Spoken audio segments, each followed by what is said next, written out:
Greetings, everyone. It is a common idea that art activates us.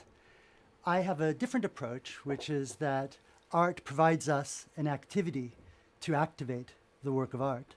And I think that the works we had the opportunity to see of Tino Segal and his collaborators beautifully illustrates this idea. When you walk into the gallery at the Giardini, at first the work is invisible, and then it only gradually comes into focus. You bring it into focus. And even then, as it comes into focus as something opaque.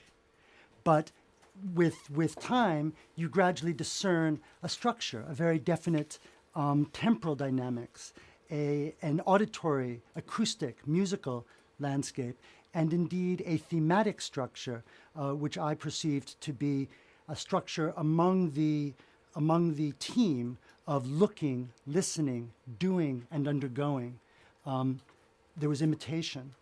It is striking that the work, as I'll call it, was not a performance in the way I understand performance. It had no beginning, no middle, no end, and more strikingly, to me, it didn't participate in the concern with the dynamics of attention that are very typical of the concerns of performance artists. It simply set something up, an object or an event or a phenomenon, and it was there in very much the way that a picture might be there on the wall. I was also struck that the work had very clear spatial boundaries. It was clear where it was on the floor. But even as the boundaries of the piece were very clear, what is the problem, Elena? The projection is on you. Oh. Would I look nicer over here? No, you look nicer than they're filming you. Oh, I see. There was this other dynamic that I wanted to mention, which was that I felt it was striking that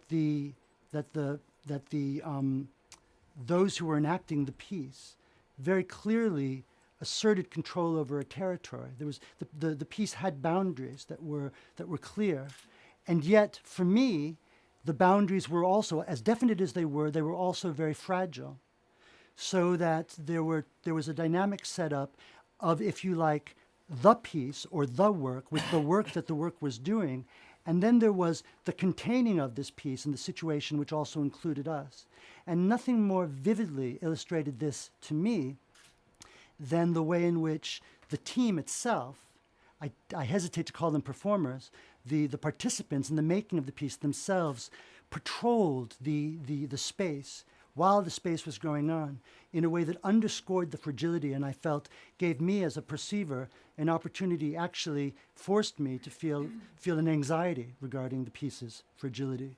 So at once the piece was there as an object for contemplation and also a larger piece as a site of anxiety. Now, I'm just going to conclude because I take very seriously the urge that we keep our remarks very briefly. Art has been around for a long, long time. Art has a history. Art comes in many shapes and sizes. But I think it is possible, and I will now say what I think is the general form of all works of art. All works of art afford us an opportunity to move from not seeing to seeing, or from seeing to seeing differently. And that was what I felt was very much on display in the gallery yesterday. And I thought it was also beautifully illustrated by the piece from the Documenta that was presented to us in documentation last night. This is a piece that begins in a blind darkness, but that ends in a darkness where you can see. Thank you very much.